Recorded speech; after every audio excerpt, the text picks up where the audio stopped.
Hello again, everyone. You're joining us for another episode of Executive Platform's Blueprint podcast series. My name is Jeff Mix. I'm head of content and research. My guests today are Andy and Tom from the ChiAha team. We're going to be having a conversation about some of the opportunities that maybe manufacturers aren't finding when they're looking at their data. Some quick wins, maybe a different way of looking at what problem is actually worth fixing. I think it's going to be a very timely and relevant conversation. Gentlemen, thank you so much for joining me today. Thank you. Thank you. Maybe we could start off by what I mean by quick wins in data. I feel like I have a lot of conversations about data. People say data is key, and then you and I were talking earlier about something that most manufacturers aren't thinking about the right way, that it is actually pretty easy to do and gets good results. I said, well, we have to share that story. Walk us through it. So a lot of times in manufacturing, we are chasing downtime.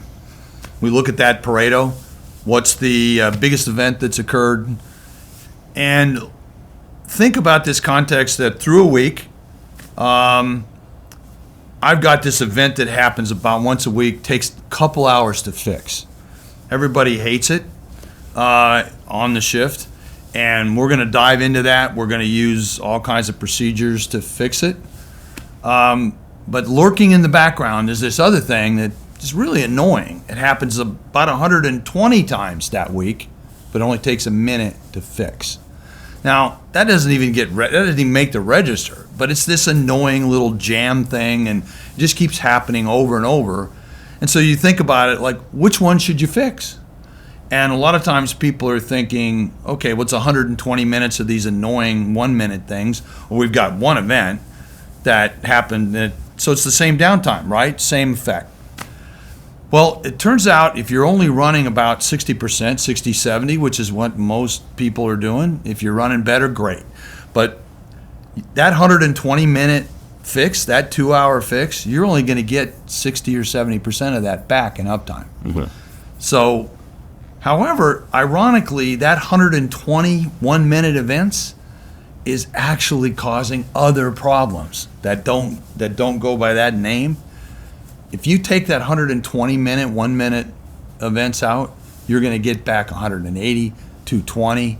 You're going to get back more, not less. Potentially, yeah. And so, but we don't know exactly, and there's only really one way to make that prediction. And that is, I can't just use the data. I have to build a simulation from that data. And then I take the sim, I pull out the big 2-hour downtime, see what I get. I pull out the 120-minute event thing, and I see what I get. And that's, wait a minute, this 1 minute thing, if we fix it, I get back, 3 hours of uptime out of that. And I fix this one, and I only get an hour and a half. Let's go work on the 1 minute thing. Right. So, and it's a really exciting idea, the idea of taking data and putting it into a simulation, but maybe I'd like to hear more about the simulation piece, because I think that's maybe something people don't understand, don't have the capability to do right now, but it sounds like there's a real ROI to getting this capability. What do we mean by simulation? Yeah, we're talking about through-time simulation, and we're talking about simulation that runs faster than real time. In order to do strategic analysis, the big questions I have in my plan are, do I need another stretch wrapper? Should I add work in process capacity? Should I fix a failure mode? We're talking about things that you need time compression for. And the kind of simulation that I've been applying in my career is discrete event simulation. And then another variant of that I invented some 20 years ago called discrete rate simulation. So just to back up a second, in my early career, I fell in love with simulation in college. I was an industrial engineer.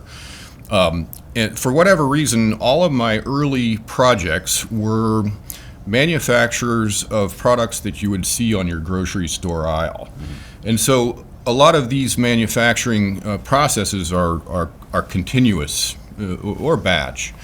But there are certain kinds of simulations like that are difficult for discrete event to do.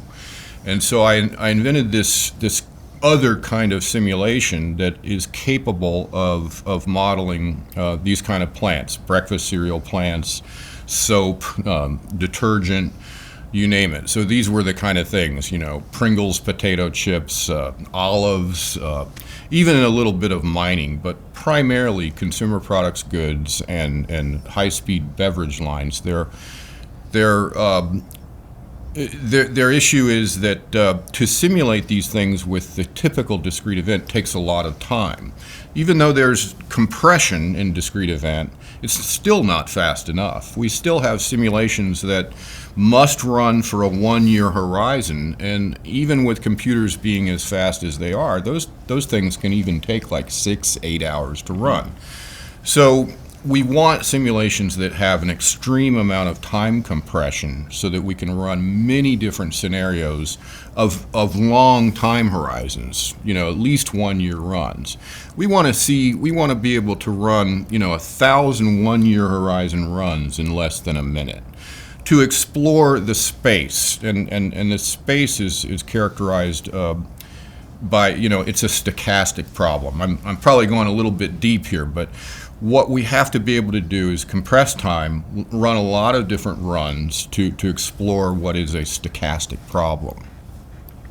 So one of the things that caught my attention with that is the idea of doing a lot of these in a very short amount of time, Yes. so that you can make informed decisions maybe at the start of a shift or at the start of a week and saying, what are we going to work on this week? Where Yes. am I going to get the most bang for my buck? That's right. And I would love to maybe walk through some examples, and I don't want you to name clients by name, but illustrate for us in a real world example where this tool is saving people time, saving them money, improving their productivity, because it's a very exciting idea, but as you say, it can get a little abstract when you start talking about the math. Let's make it hands-on. What does it look like? Well, I think we're talking about the canonical kind of problems that people are looking at. Is that your question? Absolutely. Yeah. So you want to talk to that a minute? There's some examples. Yeah. Please. Should I run faster or slower? There's this game that's always played, how fast should I run? I mean, ironically, when you run faster, you make more stuff. You also have more failures. Yes. But when you run faster, you don't repair faster. Right.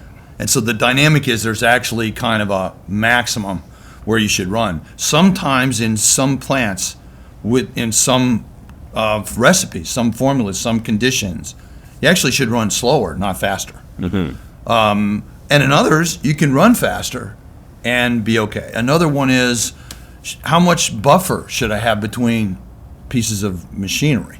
Do I need more conveyor or less conveyor? Do I need a bigger tank, a smaller tank? Do I, in other words, buffering, which I want to protect the bottleneck in the lean concept or the gold rat concept of theory of constraints. I want to protect the bottleneck by having the downstream and the upstream never shut it down. Mm-hmm. How big should buffers be to protect that? Another one is, a typical, you have a very expensive filler or a very expensive converting machine, and you're running it, and then suddenly you're stopping it because your unit load form, your stretch wrapper or your palletizer is sort of behind because you don't have a pallet. Well, maybe you need 2 palletizers. Mm-hmm. Right. So it isn't just about what am I going to do at the beginning of the week. Sometimes this time compression problem where this is about a strategic investigation. Yeah. The companies that we've dealt with who are successful with this see this as something that you're going to do before you spend capital. Mm-hmm. So anytime you spend serious capital, you're going to have a model that's data-driven to justify that capital. So that's where we've seen it a lot. And Tom's right. The canonical problems about buffer size throughout my career, I've seen this problem that, should we work on a failure mode or should we just increase buffer to kind of cover it up, to buffer it, so to speak. And so the only way to really do that is with a simulation. And the simulation can just answer that question very quickly. That's the kind of thing we want. So an organization that's saying this makes a lot of sense and I think I can see a way to apply this to my own operations, what does getting started look like? What is the resources that they need to have at the start of this so that they're actually making it work? Well, there's a data question, right? So many more companies have data and they just don't know what to do with it, right? So the first thing is that we would look a company should look to see what are they collecting data on. Are they collecting the data on what is considered to be the bottleneck? And then we want to look at that data, and we have to go through a series of cleaning that data, because a lot of times there's some error in there. There's duplicate records. There's all kinds of problems in the data. They're sometimes tracking more than the actual time. If you look at it, sometimes there's negative uptimes. There's a number of issues with cleaning the data, and the data oftentimes is a combination of automatically recorded data at some sensor and operator input. And so when you have a cause for a failure, sometimes it'll say pack labeler glue jam, and sometimes it'll say just labeler glue jam or labeler glue, And so what we have to do then is go through and clean the data and discover what are the failure modes that are really the same thing. Mm-hmm. Right. So, I mean, maybe to even go back for a second, what do you need to get started? Just line event data, which is a list in text or a CSV file of when the machine went down to the second. Not the list of, well, we only have a list of the things that we were down for more than 20 minutes. That's not what we're talking about. In the world of flow and the kind of systems that we deal with, to the second, that's all I need is a list of to the second. That's where we get to start. It does. Your effort as a potential client or customer is just help us get that data, help us build a block diagram of what your process is, and we're off to the races. There's a cleaning step involved with that data. We have to parameterize that data, turn it into statistical parameters that then live inside the simulation. We have to build the simulation. But these are not things that involve your line resources. This is just, the process is really help us get the line event data, and we're off to the races. Which, as you say, in a lot of cases they're already collecting anyway. They just don't know what to do with it. Right, That's and in right. fact, they may not even know where it is. In other words, if you have, we have a 40-year-old stamping machine, or we have old machines, so we don't know if we're doing that. If you have a PLC running, turning these motors on and off, then there is an electronic record to be had. And there are people at this conference providing historian and line event data systems, and really, in my opinion, those are important systems to have if you don't. So at some level, you do have to start with some electronic data.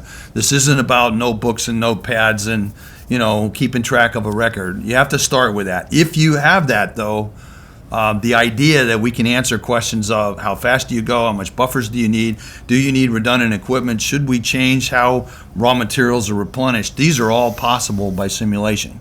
Now, what impresses me about this, and again, I try to think of all the conversations I've had about data. Most people, when they say we've got this data management project, it's going to take years, they're going to roll it out across a continent. This is very tactical. This is very applicable in a quick turnaround. You can ask a question and build a strategy on it, and then ask a different question and build a strategy around it to find the sweet spot of capacity, or to keep the bottleneck from choking you. I think this is great, but maybe we could talk just a little bit about the problems that you can't predict. I think there is a version of this where we can go looking for a 100% solution to all the world's woes, or we could admit chaos theory exists. Sometimes that bottle going down the conveyor belt bounces in a funny way, and no simulation is going to say that happens, but now the line has a bottle that is out of alignment. Can we talk about that part of the process? Yeah, you can feel that at the conference, and in some businesses and industries, wear out failures are predictable, right? I mean, after so many hours of running, this bearing will likely go, let's replace it before we need to. And if it's vibrating a lot, let's do it right now. That's great. If you have failure modes that are so identified and can find them, by all means, go do that. That is a great thing. Turns out in the industry that I've been a part of, a high-speed consumer packaged good industry, that kind of failure tends to account for 2 to 3, 4% of all the downtime. It just doesn't happen that often. The analogy I would use is, when you're getting ready to take a 500-mile trip with your kids to grandma's house, you're not really worrying about engine failure, really. What is the most likely thing that's going to stop you on the road to grandma's? It's going to be a bathroom stop. It's going to be traffic, right? So what are the bathroom stops and traffic for a high-speed production line? And just understand that probably 95% of the events that occur on one of these production lines are really not predictable before they happen. They just aren't. And that doesn't mean we can't characterize their frequency and use that information to make strategic decisions. But what it doesn't mean is at 10:37, quick, shut the line down.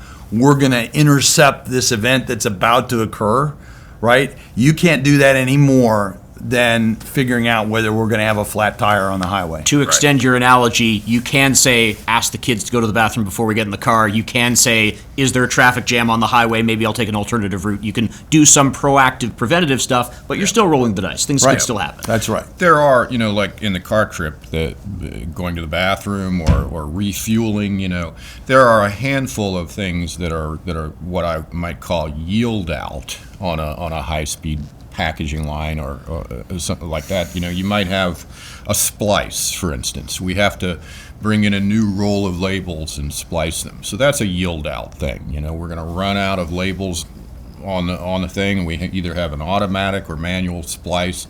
We can predict that.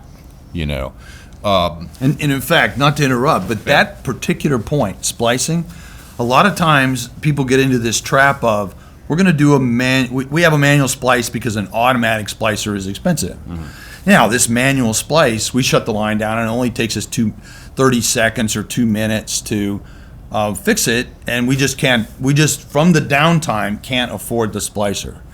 When you're looking at it from a downtime perspective, I understand that. But it turns out what the sim sometimes shows is if I'm shutting down a perfectly good running line every 15 minutes to manually splice it, how good would it be if we didn't have to do that? The simulation lets us do that and even account for the occasional missplice.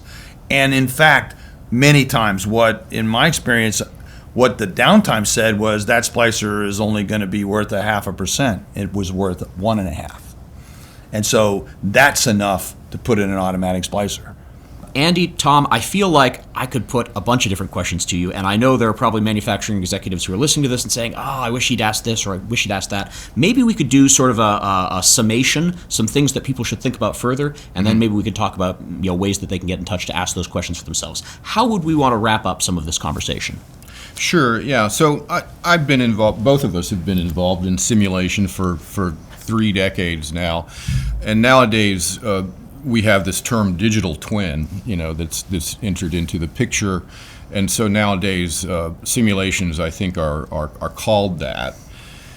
One of the things I've noticed about what's happened with simulation over the years is that with the digital twin onset, people tend to overemphasize geography or geometry or 3D simulation, and so that has its place. If you're modeling an automated warehouse and you're looking at traffic, workers traveling along paths, you may need some detail about kinematics. What can bump into what, right? And so that definitely has its place. If you have that problem, then you need that. But what we're really interested here is in the dimension of time, and making every minute count is good production.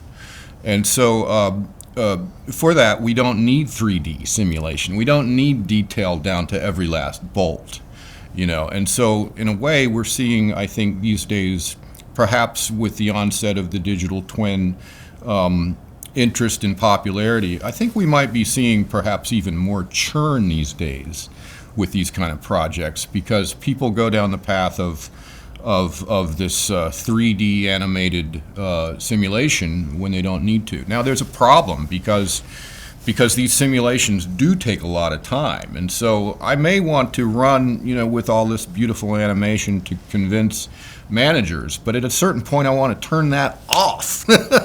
And then so that I can do the strategic studies, where I can get answers much more quickly.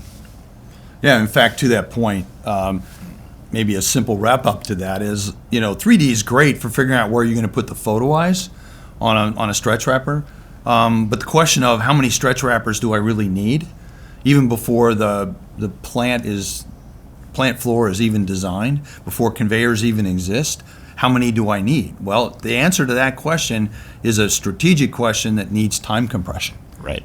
And that time compression in 3D is, you talked about 6 or 8 hours earlier sometimes you can't do that. To do a year in some of these 3D models is not feasible. You'd have to run the simulation for weeks to get an answer, and there's no way to speed it up without the discrete rate that we talked about at the beginning. Yeah, a lot of times practitioners will, I think, find out that after they've spent 3 months building this model, and it takes, 6 to 8 hours to run one horizon, they just give up on running multiple runs, and in a way, maybe substituting the idea that, hey, it looks like a twin, but can I trust that twin? What I really want is a twin that gives me valid answers, and that's not just face validity. That's not just seeing. It's what we call statistical validity.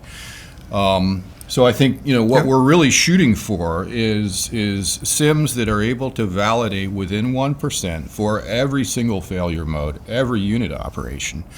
And then once we have that level of validity, then we can make really sound predictions about strategic questions. Well, I think that's a great sort of place to wrap things up and say, I imagine a lot of listeners, their minds are churning, what questions would I ask a simulation like that? So for people who do have questions that are relevant to their own operations, maybe they want to learn a little bit more, what is the best way to get in touch? Yeah, they can check out our website at ChiAha.ai, so ChiAha, or they can go to my LinkedIn or Tom's LinkedIn. Yep. Well, I encourage everybody to both check out the website and reach out to these gentlemen. You can see what a great conversation this is in a hypothetical. Could you imagine if it was applied to your own operations? I do want to be respectful of your time. I know you've got things to do today, but Andy, Tom, this has been great. Thank you so much for joining me. It's a pleasure. Thank you. Thank you. You've been listening to another episode of Executive Platform's Blueprint podcast series. I've been Jeff Mix. Let's do it again soon.